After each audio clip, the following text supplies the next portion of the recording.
on Eagle Eye News, Tougaloo College remembers fallen eaglets.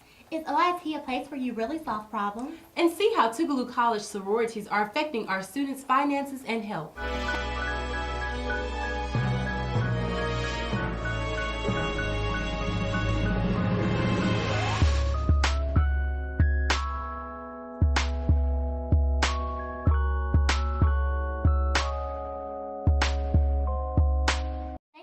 To Eagle Eye News, I'm Portia Jones. And I'm Marnice Webb. Up first, we have an update on the findings of sports anchor Tyler Carter, in which we reported on in our first newscast. The unnamed student who is reportedly receiving a baseball scholarship is no longer receiving the guaranteed $1,500. According to financial officials in the Blackman building, students may have scholarships on their financial report during registration, but money is not given until the scholarship is confirmed by the particular donor. Here at Eagle Eye News, our reporters are protected by the SHIELD law. This law allows reporters the option to not reveal their sources. However, we do want to reiterate that the information was not leaked by a work-study student or officials from the Blackman building. The party involved voluntarily gave the information to Eagle Eye News. Tougaloo College's annual Founders Week will be held October the 10th through October 16th.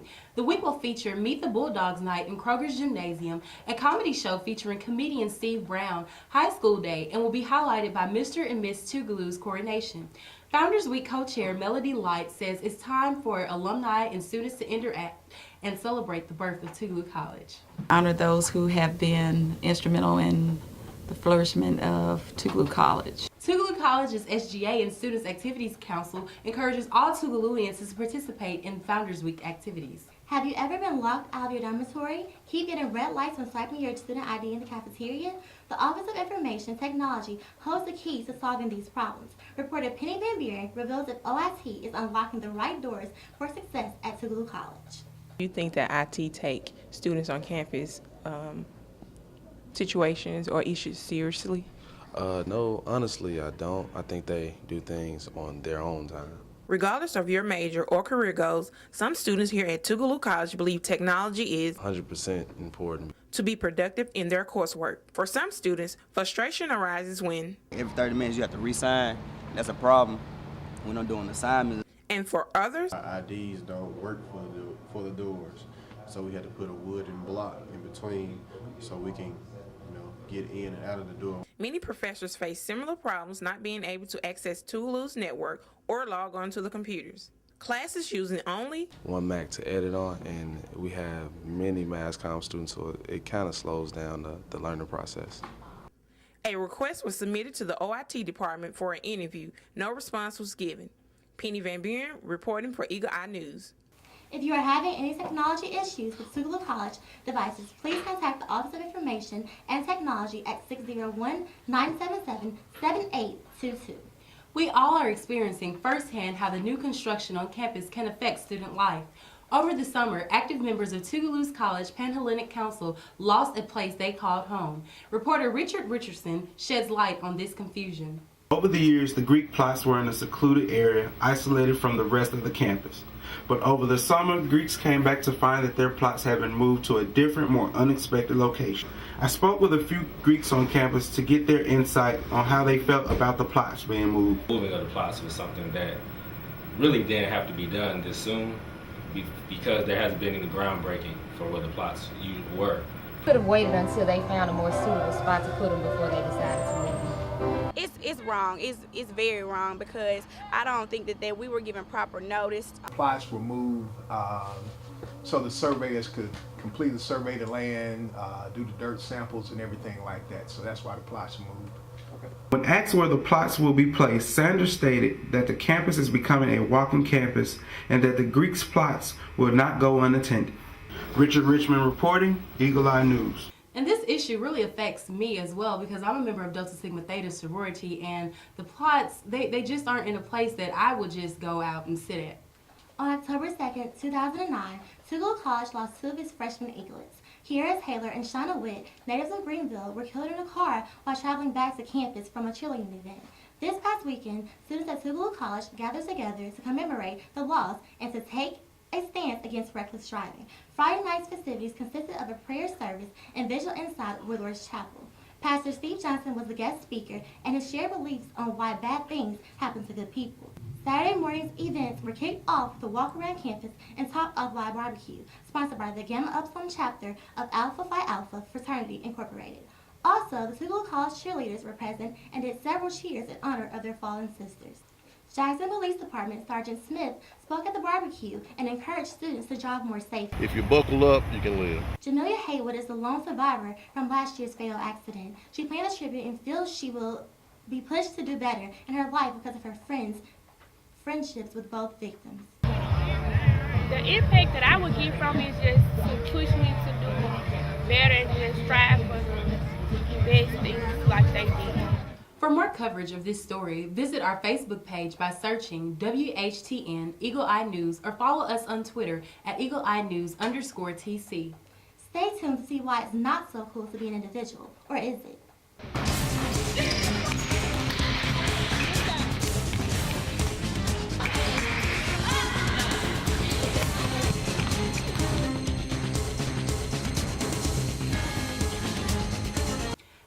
Wondered what it would be like to be the other person looking back at you in the mirror? For some students at Tougaloo College, this is a reality. In this next report, Stephanie Stevenson shows us how being a twin or triplet is a blessing. Double the fun. It's pretty cool. Triple the trouble. Give me the mic. You like. Tell me the part of being a twin. One of Tougaloo College's hidden treasures is the abundance of twins and triplets. Here's how some of the twins feel about having a look-alike.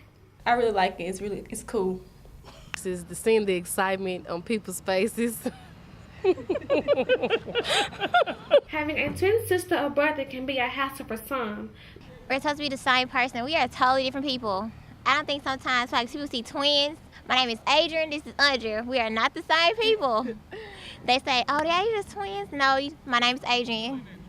But some feel like they would rather be a twin than individual. I would say a twin because it's the only thing that I'm used to. Well, I feel personally that we're more of a collective because we're always together and we can do a lot of stuff with one another. So. Being a twin also because we're still not the same people. We just twins. So I like being a twin more than anything. As you can see, there's never a dull moment when there's more than one. Stephanie Stevenson reporting for Eagle Eye News. Recent inventory updates in the Warren Hall bookstore is raising sales for the store and smiles among the faces at Tougaloo College. Reporter Stephen Jackson stood in line at the bookstore and here's his purchase. Tougaloo College bookstore has come a long way in past years. This has been thrived from the student body, faculty and staff here who come in and support us. Lamitha Morgan, bookstore manager, also states a new system of renting books has been implemented, and she also explains the rental process. Students have to have a form of collateral, which debit or credit, associated with them, and they can rent that textbook for 50% less for the current semester. Rented books have to be returned by the end of the semester, or there will be an additional service charge for not returning them. Clothing in the bookstore also has a new look, from a variety of t-shirts to even Greek apparel. These new items are provided solely because of the bookstore's corporate office, Follett Higher Education Group. We have a buying department, and it's called centralized buying, so they actually have a big part in the items that are actually brought into the store. Stephen Jackson, Eagle Eye News. It takes 60 hours of community service to graduate from our beloved Eagle Queen. Need some? Portia Jones helps us discover who is providing service opportunities for all students around campus. Mr. Kendrick Walker, AmeriCorps and coordinator of the Bonners Leadership Program, explains that the program gives youth a chance to access education, impact, and serve in their community. I have an opportunity to work with several of our community partners. We partner with United Way, Children's Defense Fund, Habitat for Humanity, Salvation Army, Jackson Zoo, Operation Shoestring. Amber Williams, third-year member, Congress rep, and community impact intern, explains why she thoroughly enjoys the program. I enjoy Bonners because it's something that actually makes an impact. Walker states that in order to be eligible for Bonners, you must have a 2.0 GPA, put in 10 hours a week of community service, and be motivated to make a difference. The Bonners program is currently accepting applications which can be picked up and turned in the Student Life Center located behind the Blackman Building. On September 30th, the Gamma Psi chapter of Delta Sigma Theta hosted a money management forum. Professionals from Regions Bank were present and spoke to students about budgeting and balancing both checking and savings accounts. The Gamma Omicron chapter of Alpha Kappa Alpha is whipping the campus in shape with their 1-mile walks every Monday in the month of October. Sorority member Janae Roberts says it's a good way to get people out of bed and moving around. To participate in the walks, meet the AKAs in front of Warren Hall every Monday in the month of October. Coming up next, we will take a trip to our neighboring HBCUs.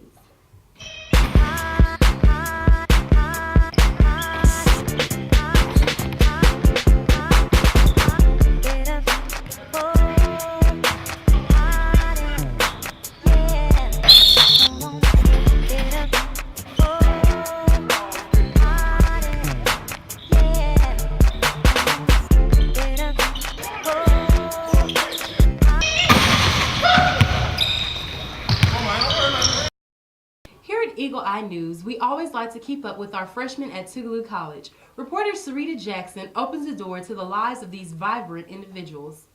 Deontay Brett from Gary, Indiana, is undecided on his major, but is leaning towards economics and business administration. I'm undecided right now, but I'm leaning towards economics and business. I'm bad too. I want a minor in education. I probably just want to teach economics like in high school or something like that. Students are learning valuable information in their mission involvement classes. Deontay has learned. It was a visual learning, they say I was. Yeah, we did that today. How do you expect your first year to go? I expect to have fun. I plan on it being a good year. And getting good grades and meeting interesting people are always a plus. Getting good grades, which is new for me, and meeting new and interesting people. Sarita Jackson, Eagle Eye News. Reporter Stephen Jackson found women walking the streets of Jackson this past Sunday. In the next report, see what pushed these women out of their homes and moving around the city. They brought about the 17th annual Mississippi Walk for Diabetes. The walk was established for educational purposes and also to let those with diabetes know that people do understand and care about what they are going through. Mainly, though, I want people to know that they have a support group.